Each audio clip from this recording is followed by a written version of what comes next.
प्यारे बच्चों, तो आज हम करने वाले हैं कक्षा 2 की सारंगी पुस्तक से अभ्यास पत्रिका, जो कि है आपके चैप्टर दुनिया रंग बिरंगी से।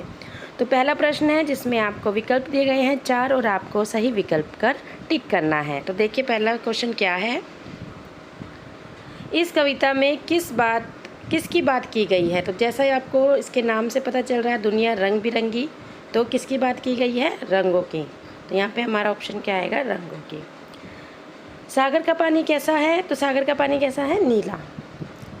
सूरज चमचमाता कैसा दिखता है, तो कभी आपने सूरज को देखा होगा ध्यान से, तो सूरज हमें कैसा दिखाई देता है, पीला। फलों का राजा कौन है, तो सबको ये पता होगा कि फलों का राजा कौन है, आम। मटर का स्वाद कैसा होता है, तो जैसा आपकी इसमें दिया हुआ है पाठ में, तो फल कैसा है, मीठा। ठीक है, ये पाठ नहीं है, आपकी कविता है, तो कविता की इसमें पंक्तियों में दिया गया है मटर का स्वाद मीठा होता है। अब देखिए अगला प्रश्न, जिसमें आपको क्या करना है, कविता की लाइनों को पूरा करना है। तो कविता को अच्छे से याद करना है। तो कैसे होगा, देखो, लाल जैसे फलों में सेब है, खुशबूदार फूल गुलाब है, चेरी और लाल टमाटर है, और मेरी नाक पर फुंसी है। तो इस तरह से आप कविता को याद करोगे तो लाइनों को पूरा कर पाओगे। अगली लाइनें क्या है, आगे देखो, आगे क्या है, हरा। हरा जैसे हरी हरी घास है, मीठे मीठे मटर है, पालक और बंद गोभी है, और पेड़ के हरे हरे पत्ते हैं। तो रंगों की बात की गई है, रंगों के बारे में बताया गया है। तो इस तरह से आपको कविता को याद करना है, ताकि कोई भी लाइन आपको दी जाए तो आप उसको पूरा कर पाओ। इसके बाद आपको सही गलत बताने हैं। तो पहला देखिए, सागर का पानी पीला होता है, नहीं, अभी हमने किया था कि सागर का पानी कैसा होता है, नीला। पेड़ के पत्ते हरे होते हैं, यस करेक्ट। नींबू पीले रंग का होता है, करेक्ट। पालक और बंद गोभी फल हैं, गलत, सब्जियां है ना पालक और गोभी। गुलाब खुशबूदार फूल है, करेक्ट। कच्चे आम और केले पीले रंग के होते हैं, नहीं, कच्चे आम और केले कैसे रंग के होते हैं, हरे। जब वो पक जाते हैं तब वो पीले रंग के होते हैं, तो ये भी क्या आएगा, आपका गलत आएगा।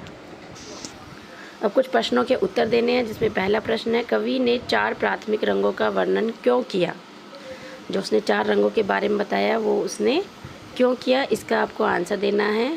तो क्या होगा, कविता ने 4 प्राथमिक रंगों का वर्णन किया क्योंकि ये रंगों की दुनिया के आधार हैं, इन्हीं से सभी रंग बनते हैं। ये रंग सभी अन्य रंगों को बनाने के लिए उपयोग किए जा सकते हैं।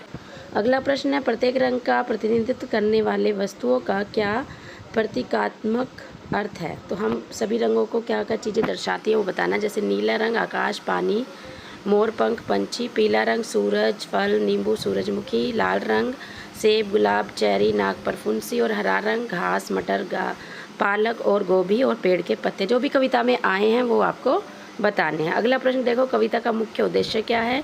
तो कविता का मुख्य उद्देश्य यह है कि रंग हमारे जीवन में एक महत्वपूर्ण भूमिका निभाते हैं।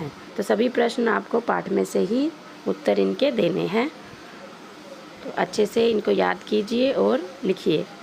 अगला देखो, अगला क्या है, विलोम शब्द है, आपको विलोम शब्द बताने। विलोम क्या होते हैं, उल्टा, उल्टे अर्थ। जैसे आपका सुंदर, सुंदर का क्या होगा, कुरूप।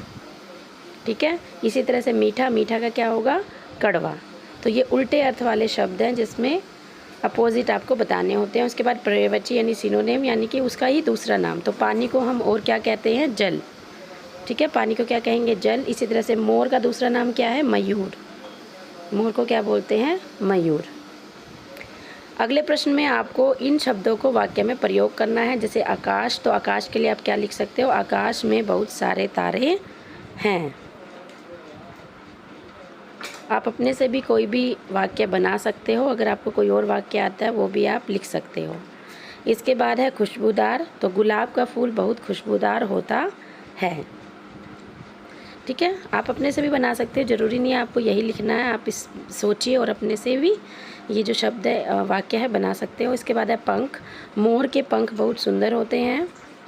पेड़, पेड़ हमें ऑक्सीजन और क्या देते हैं, लकड़ी देते हैं, या आप कुछ भी लिख सकते हो पेड़ के बारे में, भोजन देते हैं, फल देते हैं, है ना। इसी तरह से अगला है सागर, तो सागर बहुत ही बड़ा और विशाल होता है। तो सोचिए और अपने से इस पे वाक्य आप बनाइए।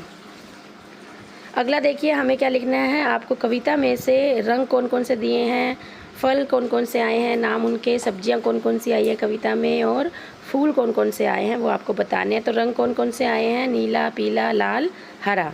इसी तरह से फल चेरी, सेब, आम, केला। सब्जियां आपकी नींबू, टमाटर, बंद गोभी, पालक।